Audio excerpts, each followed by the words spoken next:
Hello there. Actually, to me, I don't know if it is to you, this is actually a really serious video. And I like for it to be heartfelt, or at least, actually every video I make is heartfelt, but some things are, a lot more important to me than others. However, I take field theory and metaphysics incredibly importantly. My smaller iPad's battery is dead, so I had to grab this larger iPad. I never use this darn thing, honestly. It's just absolutely obnoxiously huge. I'd like to be a two-part thing, and I guess it could be three-part, but I've talked about beliefs endlessly. Talk about emotional people, and also, too, something as far as trust goes. And I wished I was taught this early in life. However, I've kind of always natively intuited it, and that because I never believed my teachers. I knew fundamentally, even at a very early age, that they were incredibly foolish and unintelligent, and what they were trying to get me to regurgitate and memorize was just foolishness and nonsense. So I never... there's no such thing, by the way, in a debate as an authority. There's experts and there's novices, but there are no authorities in a formal debate, and that's really incredibly important. That's also true when it comes to life. I've heard all sorts of so-called authorities spew out the most radical nonsense imaginable, and it's just antithetical to leading a good life. There are things that I wish were better in my life. I behind the computer too much, but I do a lot of manual labor, believe it or not. I've been pounding on, aren't these nice, these navy blue alligator wallets. These are just the back portions of them. Do a lot of manual labor, but nobody's life is perfect, obviously. So the people that we think that have it all, they're beautiful and they're super rich, and they're just so miserable many times. And it's kind of sad that people revel in that. We should want everybody to be happy. You should never covet whatever anybody else has in their life, as far as possessions or looks or money or intelligence or wisdom or whatever. Everybody should want wisdom, and they have the ability to have it. But getting directly to the point, people that actually rely on emotions rather than facts, logic, and wisdom. Emotions are really awesome and wonderful if you're creating music. You're an artist, a singer, a painter, a sculptor, or you're an author. You're writing poetry. Emotions are great for your family, your loved ones, but anybody that actually shrieks emotions out is not somebody to be listened to. And anybody that actually tries to apply emotions for things that affect other people is always bad. The outcome is absolutely always bad, because nothing good comes from emotional choices that actually affect other people. I see that so much more now than ever before early in my life, and people are incredibly polarized now, and that's a serious issue. Polarization, extreme polarization, leads to chaos and ruination. That's how empires fall. It's how governments fall. It's how you go from trusting your neighbor to hating your neighbor. It's how you go from being able to lead a normal life, work and come home and enjoy your family, so on and so forth. Everybody's just on edge and miserable. These are bad things. There's a lot of stuff I can't talk about. People, when it comes to books, since I do a lot of metaphysical translations from Greek and Pali, certain things will be left out, especially in Pali, because you're dealing with religious nonsense. Forgive me. Don't forgive me. I shouldn't be apologizing for that. It's left out on purpose. This is called Baudelarization.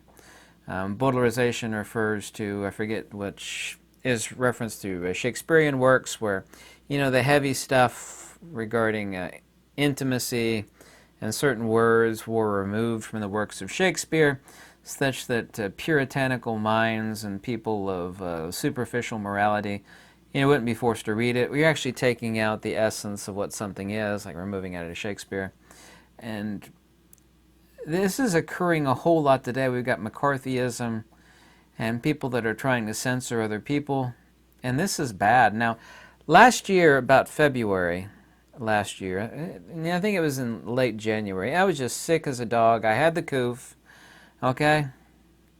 And there's something, I have it here on my table, it's prescribed to me by Dr. Michelle. Her last initial is M. And I'm not going to show you what's in it because I can't even mention what's in this bottle. And I'm not pretending to be a doctor, and I'm definitely not giving anybody medical advice. I'm pointing out an incredibly important point here. Every major social media platform would not allow you to talk about that stuff. You can't mention it. Yeah, the stuff that's in this bottle here. I can't mention it. This stuff saved my life. I mean, I would have recovered, actually. I can't say it saved my life. But I mean, I recovered really, really quickly. But I'm not allowed to talk about this stuff that I recovered from really quickly from. Other people actually had thousands, more emails than I ever got in a short period of time. Thousands and thousands of people emailed me. I didn't give them advice on, because I'm not pretending to be a doctor. I gave them the doctor's name. It's a very, very nice lady located out in Utah. They talked to her, and whatever she and the people in the doctor talked with, it's none of my business.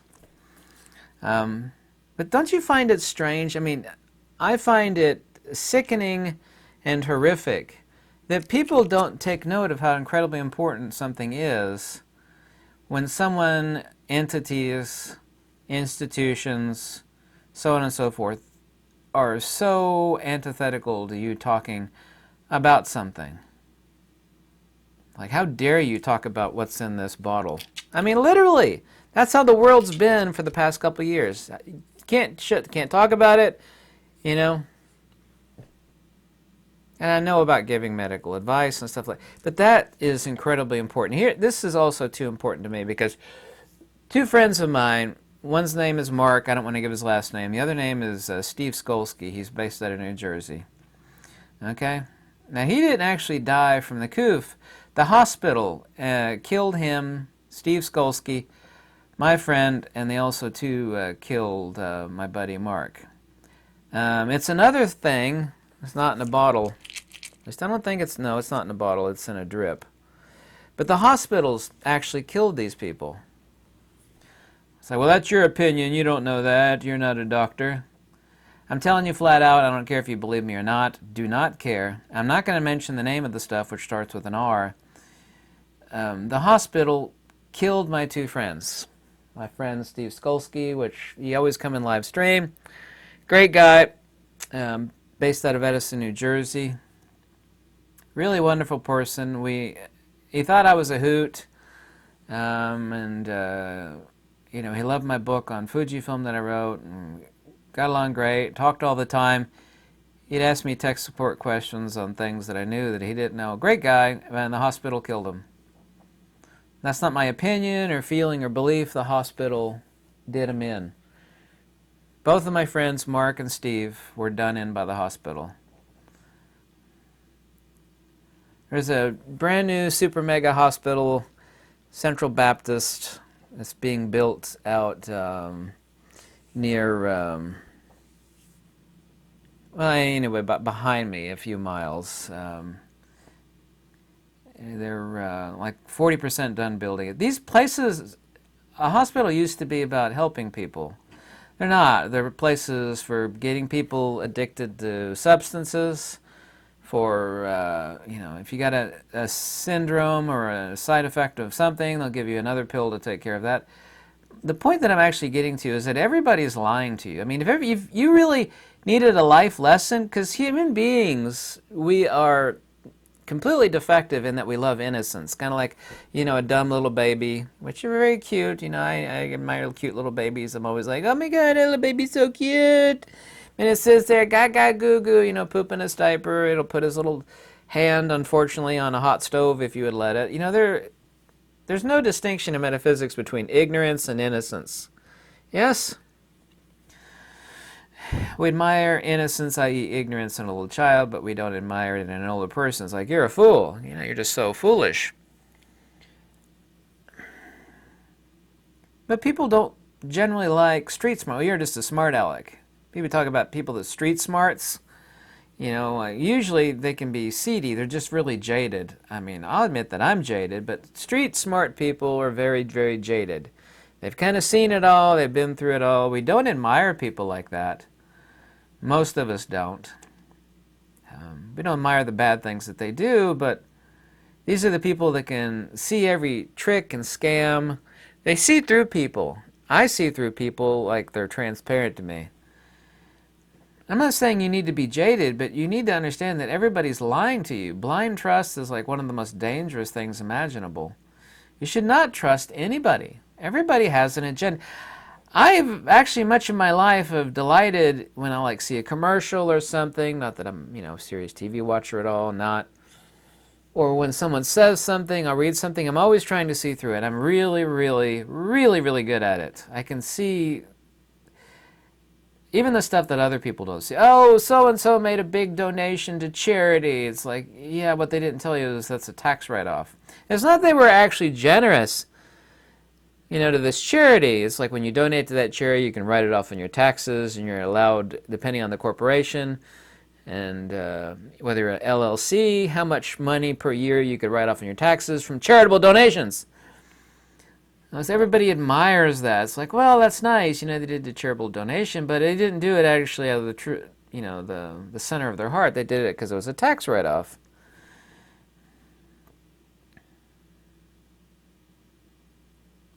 Nothing good comes from emotional choices that people make in the heat of the moment. I always avoid these people like the plague. If someone wants to be emotional about like friendship or family or loved ones or artists or singers or songwriters or poets or authors, that's commendable. But people need a lesson on being able to turn their emotions off. People are so fundamentally, I mean this by and large, I'm not referring to you, so fundamentally crooked. Everybody has an agenda on like 99% of everything they do.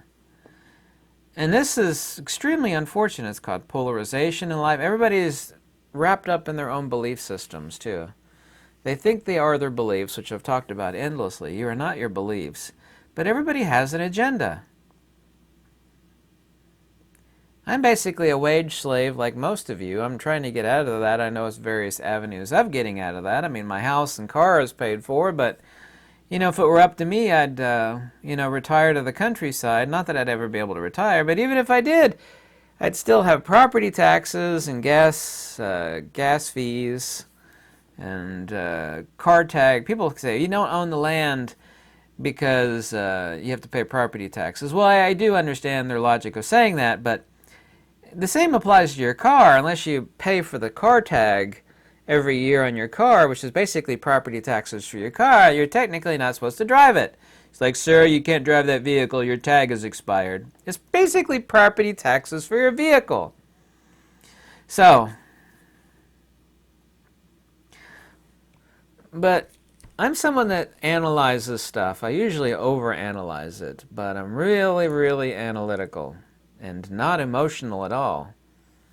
That doesn't mean I'm cold-hearted at all. I mean, I could be emotional, listen to beautiful classical music, which I like classical music, by the way. But these past few years, things have skyrocketed. People now are calling for other people to be thrown in jail for just simply telling the truth.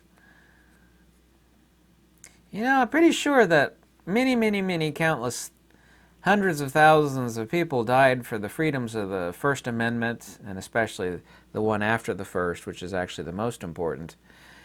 For us to have those freedoms, the fact that people are basically saying, shut up or you should be thrown in jail. The fact that the stuff that I'm holding in my hand, which was prescribed to me by a doctor, I didn't think I needed a refill, but she said, you should get a refill. You could possibly get it again. I was like, oh, maybe not, but, it's really good to have. The stuff that I can't mention, what's in this, that basically saved me. The fact that I also, too, can't talk about that stuff that's given in hospitals.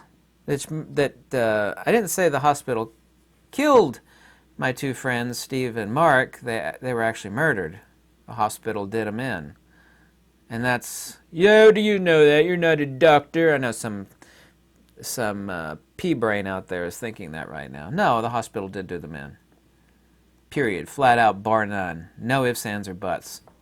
Over with. Did. So they're gone for good. The only thing that I'm sad at Mark and Steve over is the fact that they were not more clear-minded. Because they, like most people, oh, he's a doctor, he knows what he's doing, or, you know, it's like, no, these people don't. You know that old saying about they didn't build a billion-dollar city in the desert by giving money away, i.e. Las Vegas. People go, I'm going to gamble, I'm going to beat the house. Like, you're a fool. Gambling is for fools. It's a fool's game. I'm going to beat the house, I'm going to gamble. It's like, yeah, that's why they built a mega billion-dollar city in the middle of Satan's armpit, in the middle of the Nevada desert, is by losing money. Because the same people, well, he's a doctor, he knows what he's doing. Like, don't. I actually saved my best friend's, not these two guys, my best friend's cousin's life. Because he was in the hospital, he was starting to do really bad. I said, did they put him on that stuff I can't talk about? I was like, yeah, they did. So, no, you need to talk to your cousin right away. Can't mention that stuff. Can't tell you what it is. Starts with an R.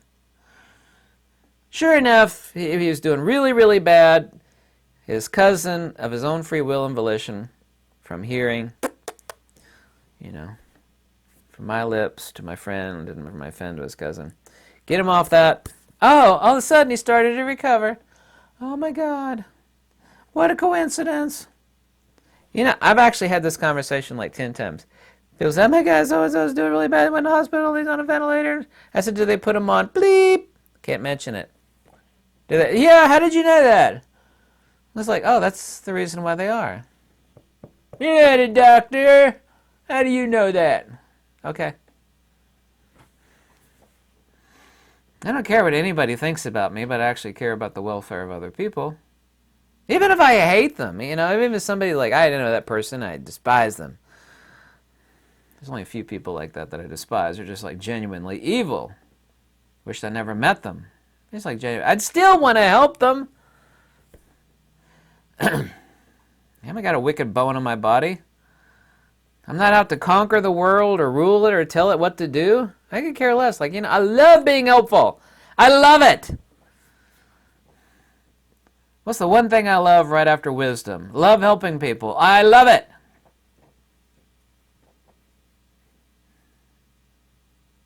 So I can't talk about this stuff to save my life. Yeah? Okay, we all know that.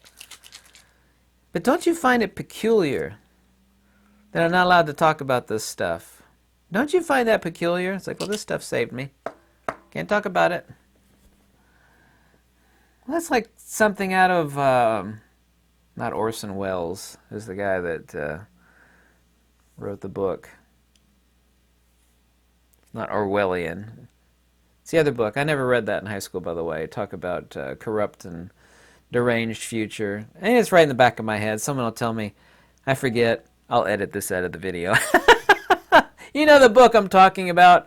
Talk about like a twisted future, you know, full of despots and tyranny. You know the book. I know the book. It just escapes my brain. It's one of the few books I've not read. And I really care to read it. I mean, I don't need that book to tell me the bleeding obvious. I've known this was coming for a long, long time. I really have. Everybody's living in a nutshell, sniffing their own farts. They're buried behind their computer, living in their own little bubble of their own little belief systems. Just remember, there's no authorities in debate. And everybody's got an agenda or an angle. Everybody, well, let's say 99.999%, which basically means everybody. Everybody's lying. People put blind trust. Well, he's an authority, he's a doctor. Well, how do you know about fields? Well, that guy's got a PhD in astrophysics. You're just a tattooed fat guy.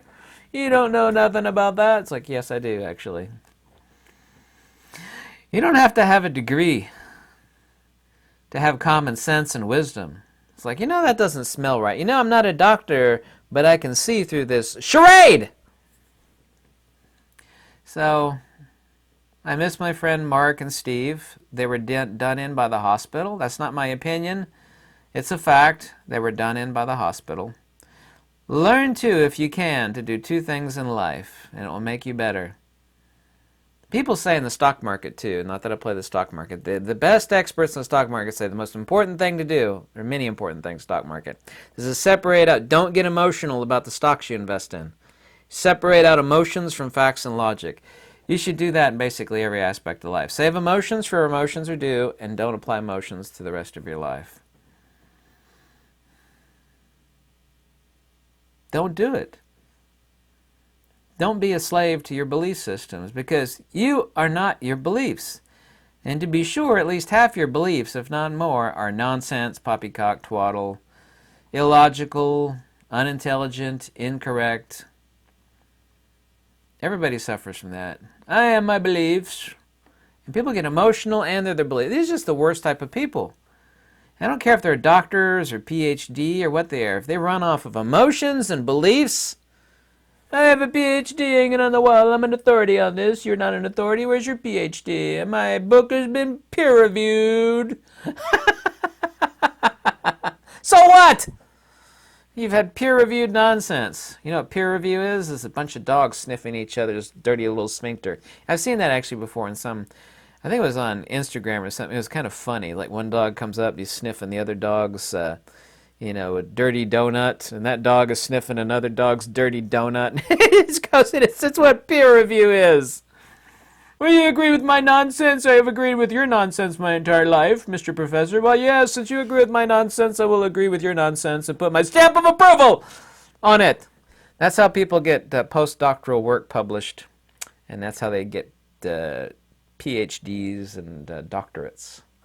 Is agreeing with other nonsense. We all agree with each other's nonsense. Don't trust people. Have street smarts. Don't be emotional. Everybody has an agenda, and you are not your beliefs.